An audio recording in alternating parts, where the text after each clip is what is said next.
Scarred by conflict, veterans are turning to a Welsh charity. I would recommend any soldier to stay away from them. Tonight we go undercover to investigate how this charity says it's healing the wounds. Always go with what your unconscious gives you. There are questions about the qualifications of this therapist. Well, he lied to my face. He looked me in the eye and told me I'm a clinical psychologist. And where has the money raised for veterans actually ended up? Healing the wounds is not giving you that nice, warm feeling that your money is going to the right place.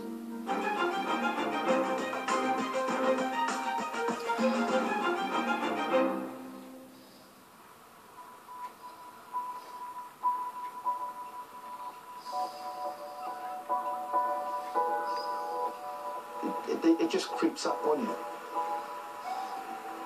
Just nightmares, flashbacks of what happened through training and things like that. But the scariest thing is when you don't understand why you're having these nightmares. Nearly a decade of army service has left its mark on former Queen's Dragoon Guard Justin Martin. I was just at the end of my tether, couldn't cope. There was one incident where me and my wife were arguing, and it just felt like my insides were shutting down, so I walked to a local train track, sat on a bridge, and that was the first time I attempted suicide. He heard about Healing the Wounds, a charity that promises to help veterans with post-traumatic stress disorder. He took up their offer of therapy. It's a decision he now regrets. There's a lot of therapy, something to do with aggression and going back in your mind to the time you feel most vulnerable, anxious and scared. They try to offer techniques on how to get rid of those feelings. I was so confused, scared. I felt a lot worse than I did walking in.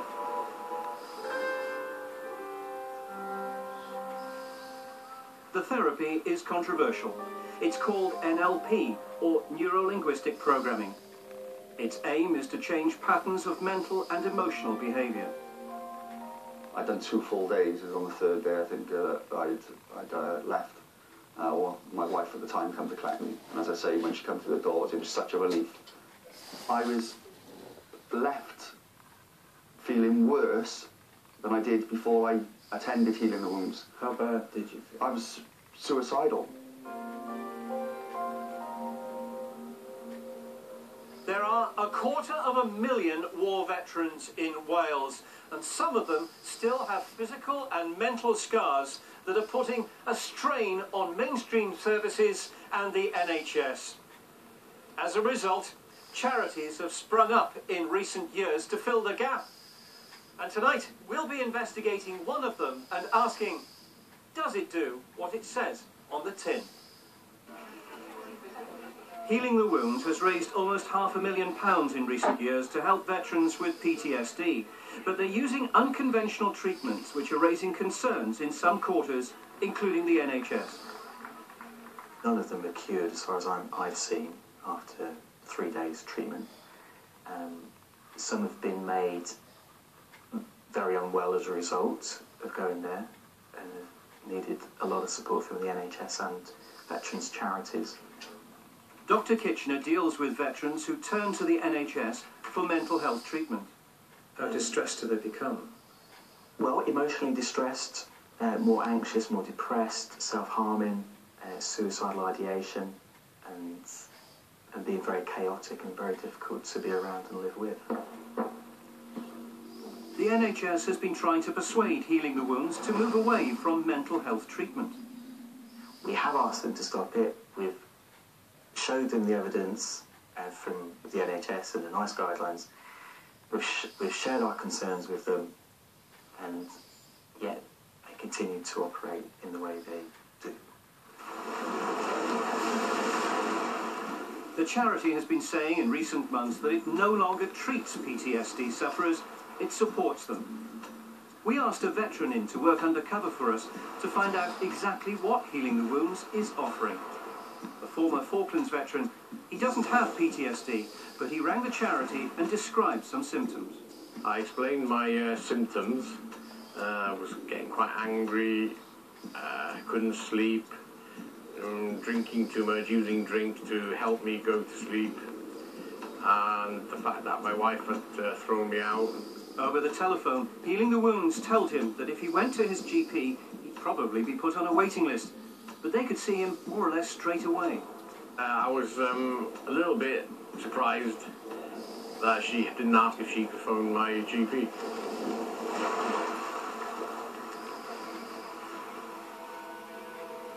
Healing the Wounds operates in one wing of the former Rest Bay Hotel in Porthcawl, quite separately from other businesses there. Filming secretly, our veteran has arrived for a 3-day course of therapy. That's good of it, isn't it? Yeah, it's really good to it. This is Carol Richards, co-founder of the charity. Yeah. And was that a positive chat? Very. Yeah. She saw him for a consultation the week before, when he told her he'd never had any previous treatment for PTSD. So you haven't been diagnosed with anything? Well, I haven't been to see anybody really. You haven't been to see a GP? No. You're not on any medication? No, just my tablets on my stomach, but Right, they don't count. Nobody else will offer you this, right? The NHS don't do this. Okay. What they'll offer you, if you go and see them, is an hour at a time, maybe half an hour at a time, over a certain amount of weeks, or they might offer you counselling, which doesn't do much for you, to be honest. Carol appears to be steering him away from the NHS, even though she hasn't done any checks with his GP to find out about his true mental and physical condition. To start treatment for any mental health condition, there must be a diagnosis. Lieutenant Colonel John Skipper has been very worried about Healing the Wounds. He's an Army veteran, and he authored a report on healthcare in Wales for the armed services. He's also visited the charity. I asked what happens and how long is your course, and I was told it's over a period of 3 days. I asked if there were any failures, were there any that didn't respond to treatment? And I was told no, it was 100% successful, which I thought actually with mental health and treatments lasting 3 days, undiagnosed conditions, was fanciful, to say the least. So who's behind Healing the Wounds? It was set up by Carol and her husband Kevin Richards. Here they are 3 years ago, making the case before Assembly members for a Welsh home for war veterans. We saw a need for post-traumatic stress disorder facility based in Wales. At the moment, there's no actually fixed facility to send these guys from the armed forces. Mr. Richards had ambitious plans. He even wrote to Princes William and Harry, asking them if they'd like to be patrons of what he hoped would become the UK's largest military charity. A year later, he and Carol launched an appeal to buy Golden Grove near Ammanford. Their first target was to raise £200,000. We need assistance from the government to say, yes, we support these troops, and we want them to give us some money to start the process going. The dilapidated 156-bedroom mansion and its 100 acres was up for sale for £2 million, a highly ambitious appeal. Part of the grand plan was for 11 houses in this courtyard to be named after fallen Welsh soldiers, including Craig Barber, who was killed in Iraq. The stables and courtyard were going to be turned into villas. We could even have a villa in memory of Craig. In fact, we could have a villa, he said, in memory of the other servicemen that had died. And I just felt such a buzz, and then it lifted my spirits, and I thought, what a wonderful opportunity to do something good in his memory. But Cheryl was also taken aback by the way Kevin Richards asked her to become involved. Kevin said to me, he said, you know, what we want your role to be, he said, we want you to hit the public in the guts, he said, with your emotional story, he said. You don't say that to a mum that's just lost their son in Iraq. Villagers in Blaengarrow helped her raise thousands for a villa in Craig's memory. But then came a phone call from the Richards. He wanted me to give him the money for the Golden Grove Mansion appeal. And I said, well, I can't do that. I can't give you that money. £8,000 had been raised for the villa. Cheryl wanted the money ring-fenced in Craig's memory. Cheryl, a district nurse, then received a solicitor's letter from the Richards demanding the money. And she says there were 2 visits from the police. She says Kevin Richards denied he'd ever promised her a villa named after Craig. No, there was no mention of the Craig Barber villa. What, he told you just made that up? It had never even been discussed between the 2 of us. That was the biggest shock. Well, not the fact that I'd supposedly stolen their money, but there was no Craig Barber villa. So why was he quoted in this newspaper saying exactly that? The police investigated and took no action against Cheryl. She remains deeply upset by her dealings with the Richards. I'm so shocked that these people are doing things like this. I never ever want anything more to do with them. She gave all the money raised for Craig's villa to another military charity instead. Healing the Wounds now concedes they had indicated that an apartment was to have been named after Craig. But back in January 2011, Kevin and Carol's dream of taking over the mansion collapsed. So they set up a new charity instead called Healing the Wounds, with £120,000 they'd raised towards the purchase of Golden Grove.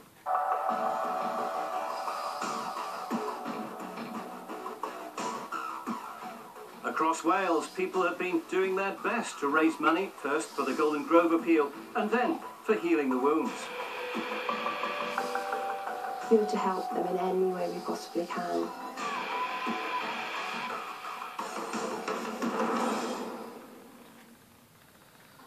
Kevin Richards has been busy too, setting up various companies. One, ForcesDeal.com Limited, was dissolved, leaving debts of £288,000. He's also created this price comparison website. It promises to donate net profits to veterans' charities, including this one, SAFA, via the Forces Aid Foundation, itself described as a charity. The use of the word foundation is such that a general member of the public might well look at it and think a foundation is automatically a charity. Martin Price is the chair of the Institute of Fundraising Cymru. We've discovered the foundation is not a registered charity, but a private company listing Kevin Richards as a director. It's inappropriate to do that because it could mislead the general public if they're being asked for funds to contribute towards this organisation. We know from Healing the Wounds accounts that they've raised almost £500,000 over 3 years, from bucket collections to donations from private companies, and tens of thousands of pounds in grants from public bodies. But it's more difficult to find out what they spent that money on. Does any of this make sense to you? No. No. Doesn't make any sense at all. All their accounts for the past 3 years were filed on the same day. He says that's not good, and that's not all. This bit of the accounts would show you some of the costs. They've allocated fundraising costs and publicity costs and cost of goods sold down to charitable activity again. So this is charitable activity, but these are clearly not charitable activities. They should be in the other columns. We know what money has been spent. What we can't tell from here is how much money has actually been spent on counselling and post-traumatic stress work with ex-servicemen.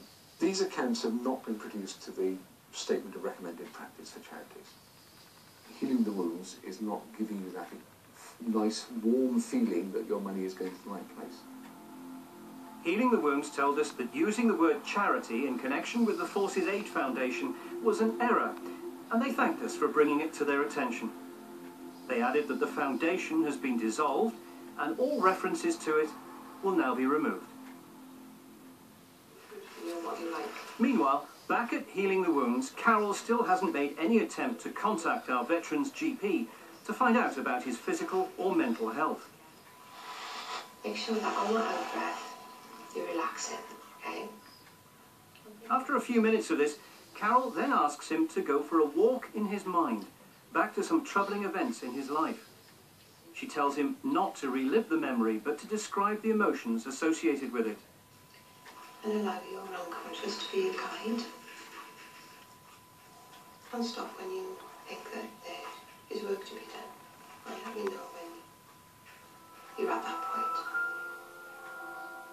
So yeah, relaxation techniques, just sitting back in a chair, relaxing, closing your eyes, trying to put things away, like the thoughts or whatever memories you had, push them back to one side, put yourself in a happy place, and all that type of stuff.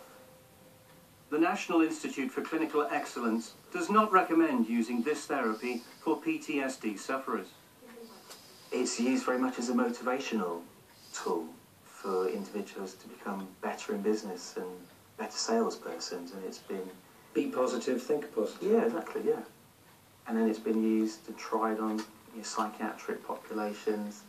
And again, this is where the evidence base doesn't support its use at all, and where we have problems with its use with veterans, particularly with PTSD. I'm just ask, you're unconscious. What do you need to learn to let go of this feeling at this time? My understanding is that these two have gone to do their NLP training, which I believe is approximately 2 weeks, and have come back from that training and set themselves up as master practitioners in NLP. 2 weeks? 2 weeks. Do you think that's appropriate? I think it's very rapid, based on the people that we employ in our service in the NHS, who have probably completed 3 to 5 years of training to be a mental health professional. Be that a mental How long health have you trained? 11 years in my current training, and still training. 2 years ago, when this veteran went to Healing the Wounds, he says he was told to stop taking antidepressants and antipsychotic pills prescribed by his GP. When I got there, we all had a sort of debrief, and they said for us to stop taking our medication because the medication will get in the way of the treatment that they're going to offer. At King's College London, they have some of the UK's top experts on PTSD. We asked one of them to look at our evidence. Something like an unconscious to be kind. Use of the term unconscious is somewhat confusing. Just saying let your unconscious tell you what to do, I could see not being overly helpful, because it doesn't really tell someone what to do. Professor Neil Greenberg is worried about the Healing the Wounds approach. He was particularly concerned to hear that our veteran's GP had not been contacted, and that another veteran says he was told to come off his medication. If this group, who are not medically qualified and don't know a person's whole treatment history because they haven't got it, that could cause some very real problems. It could be really quite dangerous. Our veteran told Carol he'd never had PTSD treatment before, and the other veteran we interviewed hadn't either. I went to my GP first of all, and they didn't know how to deal with it. Through some internet searches, they come up about Healing the Wounds. Right, this is going to be the quick fix that I'm looking for, and they promised a lot. What did they promise? To eradicate the PTSD. Non-evidence-based treatments like NLP and other variants on the same technique should not be used as a first-line treatment. There are plenty of evidence-based treatments that we know work for mental health conditions, and trying to direct people towards non-evidence-based interventions first off is concerning and indeed could be dangerous in some cases. The charity denies telling veterans to stop taking their medication, and it says it does tell them to get advice from their GP. Healing the Wounds say they've helped 39 veterans who've asked them for help, having exhausted all other help from the NHS. They also say they offer more than therapy. They place veterans into employment and training. The charity uses some volunteers to work with vulnerable veterans, and one, a counsellor, has been investigated by regulators. We've discovered that John Yandel was falsely described as a paramedic on the charity's website. He's also been described as a clinical psychologist. The Armed Forces champion for Ceredigion, Paul Hinge, helps veterans with issues like housing. On one occasion, he asked Healing the Wounds to assist a homeless veteran. I met with them, and including the person that they then had told me was their clinical psychologist, the homeless part of the housing section have to make the checks, and found that he was not registered as a clinical psychologist. I went to the police and said, well, I think this man is committing a fraud. The police referred it to the HCPC, which regulates the use of professional titles. Mr. Yandel, who is a qualified counsellor, wouldn't be interviewed, but denies calling himself a clinical psychologist.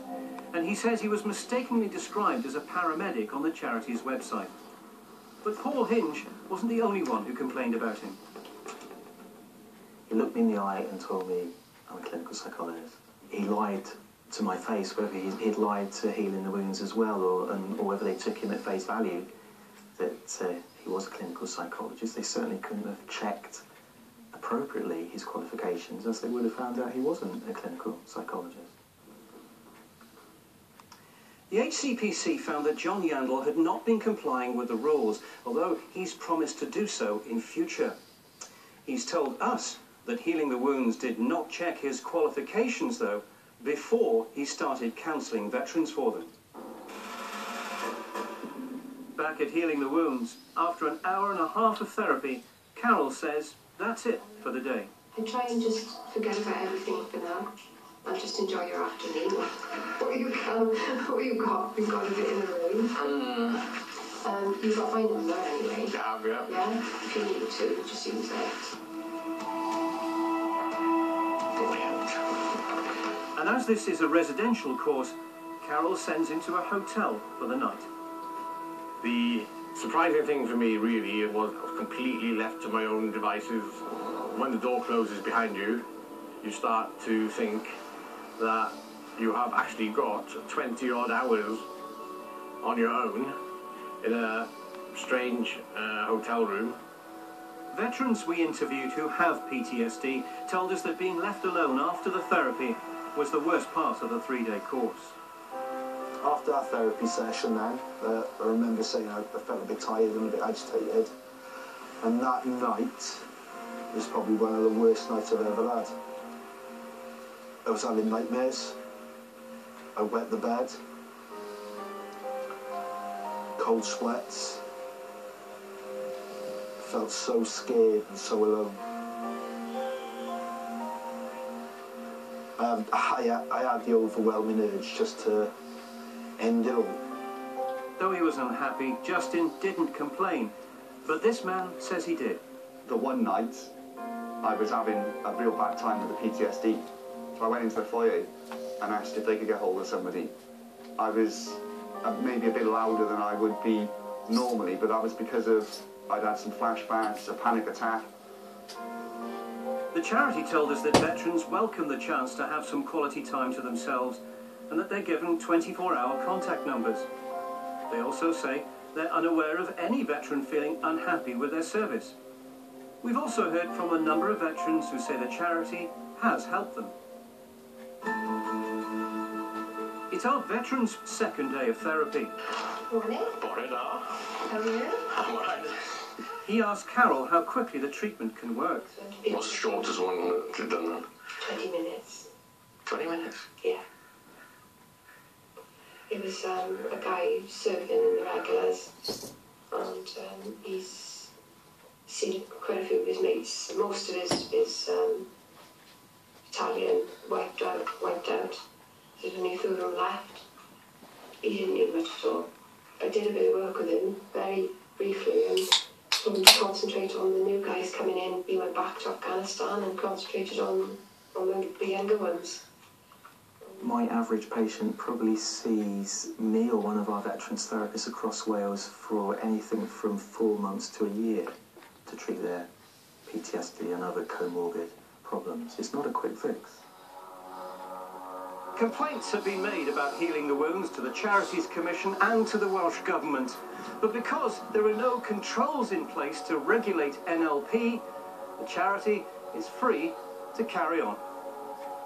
The chair of the Assembly's cross-party group on the armed forces isn't ruling out certain uses of NLP, but he says more scrutiny is needed. Because there is no regulation, anybody can set up as an NLP practitioner, and the quality of their work is not monitored by anybody. So I think that obviously puts potential risks out in the field. I think what we need is some proper arrangements for the oversight of the quality of the work that's being done by any charity that's giving some support to veterans. When our undercover veteran was filling in forms, he met Kevin Richards. I just fill in these forms for Carol. Have you got clinical trials going on and things like that? This is all the evidence to show people, that everything works. It's all politics, isn't it? Healing the Wounds is collecting data to prove its treatment works. But experts say NLP must be subjected to what are known as randomised controlled trials. We know treatments that work for PTSD, and we know also how to investigate whether a treatment is effective or not. NLP has not been investigated by the properly rigorous scientific trials to show it works. And the key point is, just because someone feels good at the end of a session is no guarantee that they're going to feel good in the future. And given the fact we know psychological therapies have a potential to harm, we need to do those trials. Healing the Wound says it's supported more than 130 veterans with PTSD in the last 2 years. Their military patron says the charity plays a vital role, but the whole sector needs looking at. Is it time that these charities got together and worked out their differences in the interest of veterans? To a large extent they are. The All Wales Health and Veterans Wellbeing Service is doing a major role in coordinating the efforts of state-funded institutions and charities in pulling all of that together. I think they can do more. I think they can be more inclusive of some of the smaller charities, but at the moment it is moving in the right direction. But you've said earlier that you think it's about time that a lot of these charities amalgamated. I would love to see more of these charities amalgamating. With the number of PTSD cases on the rise, there are concerns the NHS is just not filling a growing gap. Should you also be admitting there's a problem at your end as well, that the NHS is falling very short when it comes to treating our ex-servicemen with mental health problems? No, I think that's a fair point. There's a vacuum. Wherever there's a waiting list in the NHS, then that causes problems, and people are going to look elsewhere to bypass the waiting list. And if someone can offer you a 3-day quick fix, which doesn't cost you any money, then that's attractive. Whereas if you come and see me, you might have to wait 6 months before we can offer you that evidence-based treatment. The Welsh Government says it's pumped £500,000 into this service, and it stresses that where treatment is offered for any condition, it should be in line with evidence-based guidelines. That's okay, you're welcome. Have you got my number? I have, yes. Alright. It's the end of therapy for our undercover veteran. The charity insists it's safe and effective. They also say they're completely open and transparent. Well, we wanted to interview Kevin and Carol Richards, but they declined to appear, referring instead to a statement, and they added that Healing the Wounds is a small but busy charity which has as its main priority the needs of veterans and PTSD sufferers. Tonight, military charity SAFA has told Healing the Wounds to remove its logo from the forcesaid.com website to ensure no endorsement or recommendation is implied. SAFA says it's never received any donations from forcesaid.com or the foundation. The Charities Commission is also investigating. The battle to overcome PTSD continues for many veterans, including those we spoke to. I feel I'm on the right road now.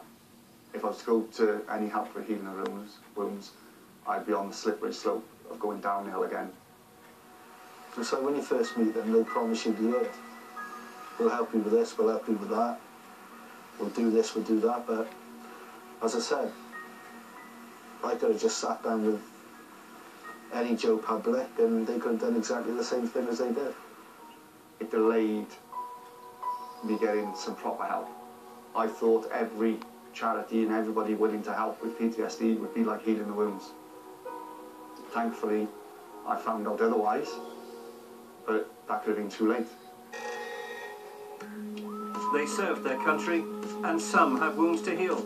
But what they all want and deserve is peace of mind. On next week's programme, we investigate road rage. That's week in, week out, next Tuesday at 10:35. And at 10:35 tomorrow night here on BBC One.